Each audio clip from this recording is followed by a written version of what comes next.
Assalamualaikum warahmatullahi wabarakatuh. Selamat malam Bapak Ibu dosen pembimbing. Terima kasih atas waktu dan kesempatan yang diberikan. Perkenalkan, nama saya Ahmad Rizky Fadlila. Hari ini saya akan mendemonstrasikan hasil implementasi aplikasi tugas akhir saya yang berjudul penerapan metode TOPSIS untuk menentukan ekstrakurikuler sesuai minat dan bakat siswa berbasis web pada SDN Ciracas 14. Baik, saya persingkat. Kita langsung ke aplikasinya, halaman login. Di sini adalah sistem yang menerapkan autentikasi berbasis hak akses. Terdapat dua pengguna utama, yaitu admin dan pembina eskul ya atau guru. Dan di sini juga saya akan masuk menggunakan akun admin ya. Di sini admin. Lalu kita masukin passwordnya, yaitu admin 123 ya. Jika salah admin, salah password, maka akan muncul username dan password salah. Maka yang kita daftarkan untuk passwordnya itu admin 123. Oke, kita klik masuk. Nah, di sini kita sudah masuk dan berhasil login. Pengguna langsung disambut oleh halaman utama, yaitu dashboard. Di sini halaman ini sangat berfungsi sebagai pusat informasi utama bagi pihak sekolah. Di bagian ini terdapat tiga kartu statistik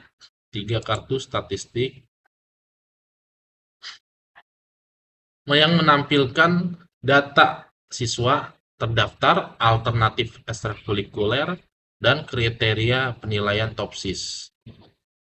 Di mana di sini sudah saya input siswa yang terdaftar yaitu 204, dan untuk eskul alternatifnya yaitu ada 20, dan kriterianya itu ada 10.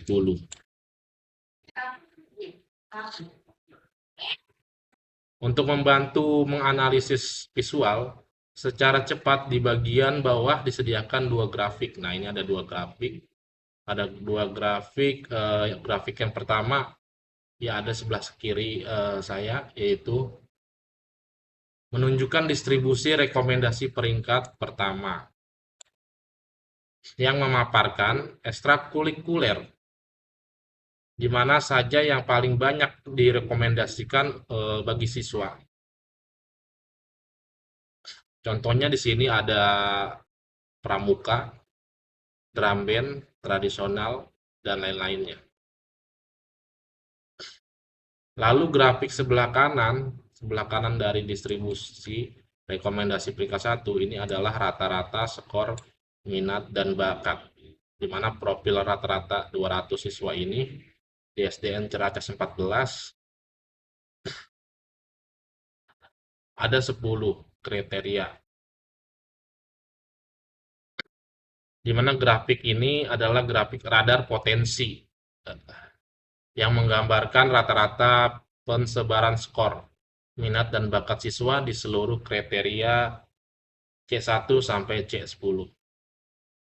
Dengan dashboard ini, kepala sekolah maupun pembina dapat langsung memahami pemetaan minat siswa yang komprehensif tanpa harus membaca laporan satu persatu. Kita lanjut ke modul data kriteria.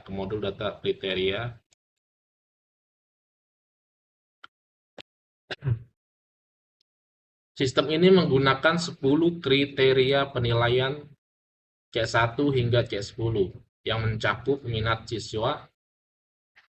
Di sini ada C1 minat siswa, C2 bakat siswa, C3 bakat seni, C4 bakat logika, C5 kedisiplinan, C6 kondisi kesehatan, C7 keaktifan bersosialisasi, C8 keberanian dan mental, C9 ketersediaan waktu luang, dan 10 C10 ini dukungan dari orang tua. Dimanapun di sini ada Seluruh kriteria ini dikategorikan sebagai jenis benefit, di mana semakin tinggi skornya semakin baik pula nilai dan pilihannya. Total akumulasi pembobotan kriteria adalah 1,00 dimanapun yaitu 100%. Modul kriteria ini dirancang statis untuk menjaga kestabilan formula matematis algoritma TOPSIS yang sedang berjalan di sistem.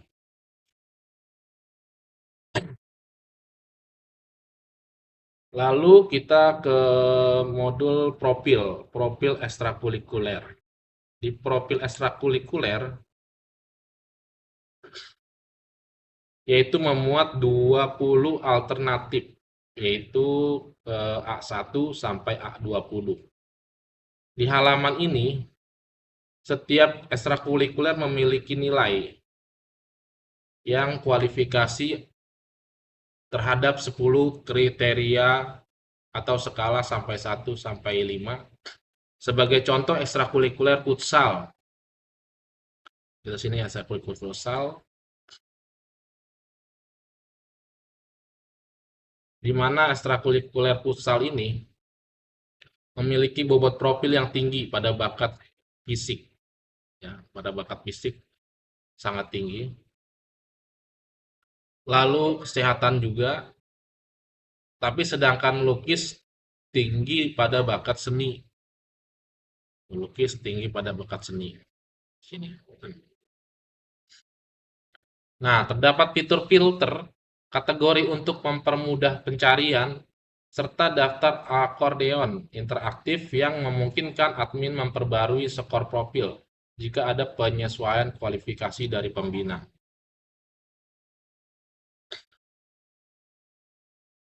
Lalu kita ke data siswa. Setelah ini kita ke data siswa, di mana data siswa ini tempat data input penilaian minat dan bakat dari 204 siswa itu yang kita kelola.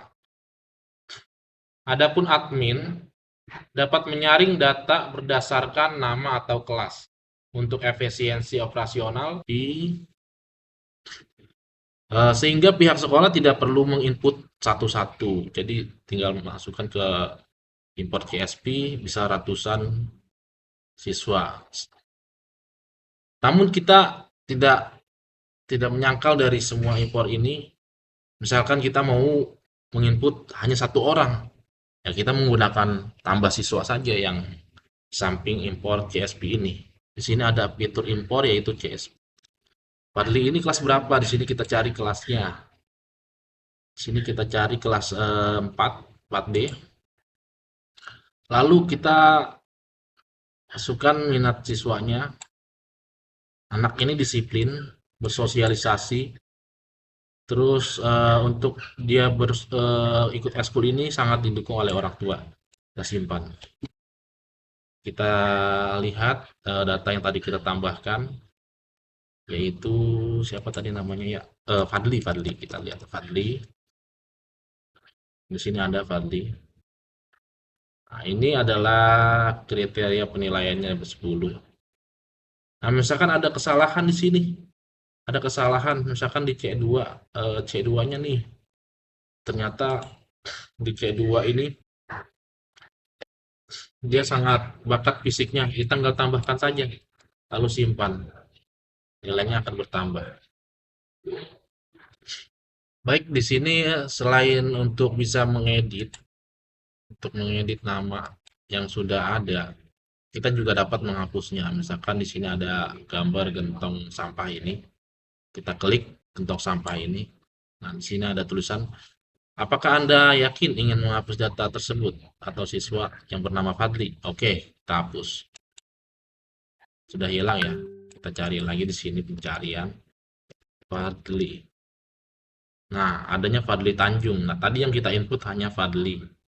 Jadi sudah tidak ada. Di sini kita bisa cari juga per kelas. Kita tampilkan per kelas. Kelas 4A misalkan.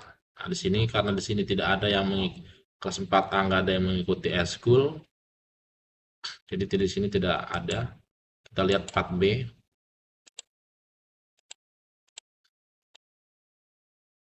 Nah, di sini ada Fadli Tanjung yang bernama Fadli Tanjung. Nah, untuk lihat seluruhnya ya, ini kan tadi kita cari yang namanya Fadli. Ternyata sudah tidak ada. Di sini kita cari per kelas. Nah, di sini ada 4A, lalu di sini ada 4B, 4C, ada 28 siswa 4C. Lalu kita lengkap saja. Di sini ada 24 siswa untuk kelas 5D.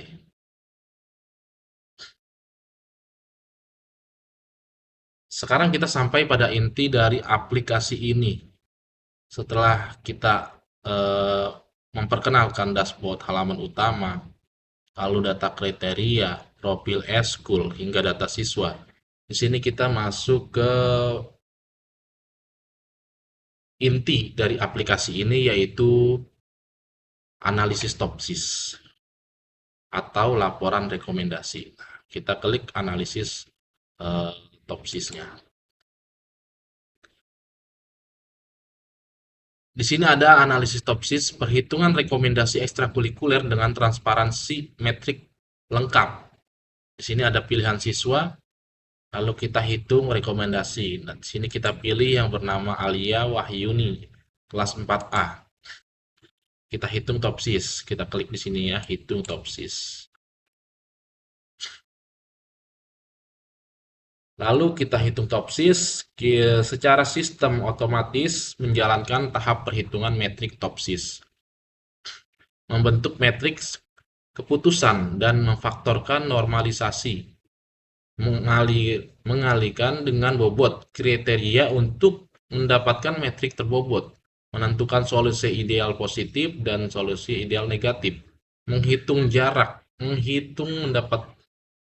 mendapatkan nilai hingga frekuensi akhir. Jadi hasil langsung disajikan secara transparansi, yaitu di bagian atas. Sistem ini menampilkan top 5 rekomendasi ekstrakurikuler terbaik yang dipilih oleh Alia, yang ada laporan spesifikasi. Ada 4 output atau 4 yang kita cetak, yaitu ada laporan ranking rekomendasi, laporan data kriteria, terus lalu laporan data siswa, dan juga laporan data bobot. Kita coba lihat laporan ranking rekomendasi dulu. Kita klik cetak, kita pilih dulu, kita klik cetak. Nah, di sini ada pilihannya nih, ya ada hasilnya, tampilannya di sini sebelum kita cetak. Ini hasilnya. Laporan hasil rekomendasi pemilihan ekstrakurikuler. Jika ingin dicetak, kita klik print. Kita cancel. Lalu kita masuk ke laporan data kriteria. Nah, ini kita lihat tampilan hasilnya, outputnya. Ini laporan data kriteria penilaian. Kita cancel juga. Lalu kita ke laporan data siswa. Kita klik cetak. Ini hasilnya yaitu ada seluruh ya 204 siswa yang tercantum untuk laporan data siswa dan nilai minat dan bakat tersebut. Setelah data siswa, ada yang terakhir ini yaitu laporan data bobot. Coba kita klik cetak ya. Nah, ini dia. Terima kasih banyak atas perhatian Bapak dan Ibu dosen pembimbing materi maupun pembimbing teknik. Saya sangat terbuka untuk menerima masukan, saran, dan maupun pertanyaan terkait pengujian aplikasi ini. Terima kasih. Sekali lagi saya ucapkan wabillahi taufiq wal hidayah. Wassalamualaikum warahmatullahi wabarakatuh.